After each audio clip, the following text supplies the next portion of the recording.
wajahmu, keindahan senyummu.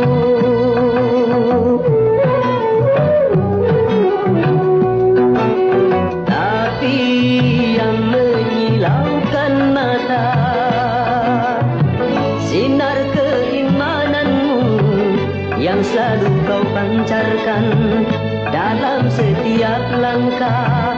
Gadis seperti kamu yang aku dambakan, di balik kerudung wajahmu bersembunyi. Kau cantik alami, anugerah ilahi.